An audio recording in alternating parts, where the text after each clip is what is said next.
Hi folks, I'm here at the Schloss Elmau G7 summit, and everybody came here today, came here over the last few days, worried about whether Ukraine fatigue was setting in and whether some of the problems that we've seen with the global spikes in inflation, the democratic politicians facing all sorts of objections from their populations about the economic cost of the war, whether that was going to damage the unity of the G7. On the contrary, I think what you've seen is the G7 countries standing strong together, perhaps stronger than ever before, in sticking up for Ukraine. So $30 billion more of humanitarian economic support for Ukraine from this G7 summit. More sanctions on Russian oligarchs, on Putin's cronies, to make sure that he pays a price for his aggression.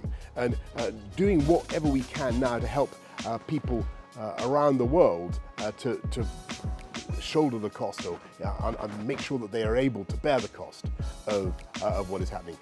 Food prices clearly have been going up. We're now working on plans to get the grain out of Ukraine, doing everything we can to make sure that we mitigate the impact, particularly for developing countries, for the poorest and the neediest of the world, who are going to be hit hardest in a crisis like this. But finally, most important of all, maintaining our strategic resolve, maintaining our determination to back Ukraine and give them the strategic resolve that they need. Giving Volodymyr Zelensky, President Zelensky, the ability, the wherewithal to turn the tide, to make sure that he is in the strongest possible position to negotiate if and when there is ever anything to negotiate about. That's what the G7 agreed on, and it was a formidable display of Western unity.